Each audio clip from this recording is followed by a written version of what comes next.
Let's check in on Measure C, the Chargers Stadium initiative that would have raised the hotel tax to build that downtown stadium.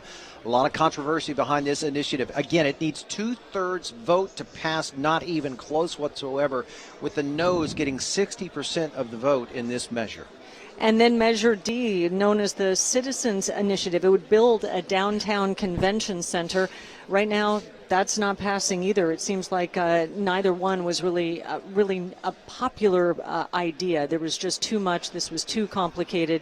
And even whether it needed 2/3 or a simple majority was also being contested. And right now it's not passing. Those who were against those two stadium initiatives are gathered at the U.S. Grand Hotel right now. So let's check in with our 10 News reporter John Horn for much more on that. John. Yeah, and it's basically this is what we saw coming. The polls all showed Measure C trailing, and here we are with it barely getting 40% of the vote. So I'm here with Tony Manolatos. He is the spokesman for the No on C coalition. Tony, what are your thoughts so far on the results? Well, we feel good. I wish we were looking at more numbers. Right now we're looking at just 20% of the voters. So I wish we were looking at a bigger picture. But the votes that are in are encouraging, obviously. We knew this wasn't going to be a popular measure, and so far we've been proven right. What are your thoughts on keeping the NFL in San Diego? Do you believe that this is the end of the Chargers here after 55 years? Oh, no, absolutely not. I think the NFL, the league, and some of the marquee owners really don't want, I don't think Mr. Spanos wants to leave this market.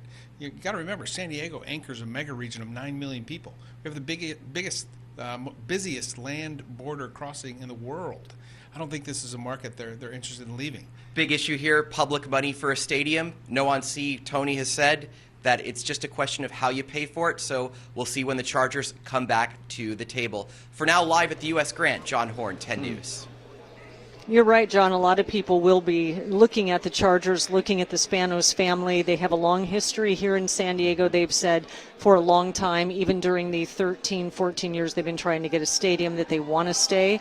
But legally, they can go to Inglewood, and they will be looking at these numbers. Ben Higgins has been watching this proposition closely. He's also been in contact with the Chargers organization, and specifically, Dean Spanos. How do you think he reads this vote tonight? What do you think he may read from this? Well, it's certainly not going to please him seeing those numbers at 40% unless they go up. And Kim, the big question is what is going to happen next? We do know the Chargers are going to keep playing the rest of this season at Qualcomm Stadium. They're not going anywhere right now, but then a decision is going to have to be made. Will the Chargers move to Los Angeles, or will they commit to another year or two in San Diego and look for another stadium solution? And that decision will really be made by one man. Dean Spanos says he has the full confidence of the entire Spanos family to decide what is in the best interest for the Chargers in the future. Either way, the vision for a downtown convadium east of Petco Park will either need to be thrown out like so many other stadium ideas or given a huge makeover. Now, all signs I've seen leading up to the election indicated that the Chargers were likely to stay and work on a new stadium solution, but it is possible, as you said, that the results on Measure C could be so discouraging that Dean Spanos could throw his hands in the air and exercise his option to join Stan Kroenke and the Rams in Los Angeles. But for tonight, the Chargers have been really silent on this issue. Haven't heard much from any of them. In a radio interview, Fred Mass, stadium advisor, said he would tell Dean Spanos tomorrow, no matter the results, take a deep breath before deciding what you want to do about the future and what the Chargers are going to do in San Diego. But for now, live in the newsroom, I'm Ben Higgins, 10 News. The encouraging sign is we had two from each side here on our digital broadcast a little bit earlier, and they were talking as if, hey, we can work this thing out. So there is momentum going forward, hopefully, to keep the Chargers here in San Diego. And with the mayor coming in and endorsing later on, that's a big move that the city wants to come together and talk and make a deal. Do have some time to try and make that happen. It would be a better move for the Chargers, I think, for San Diego as well. All right.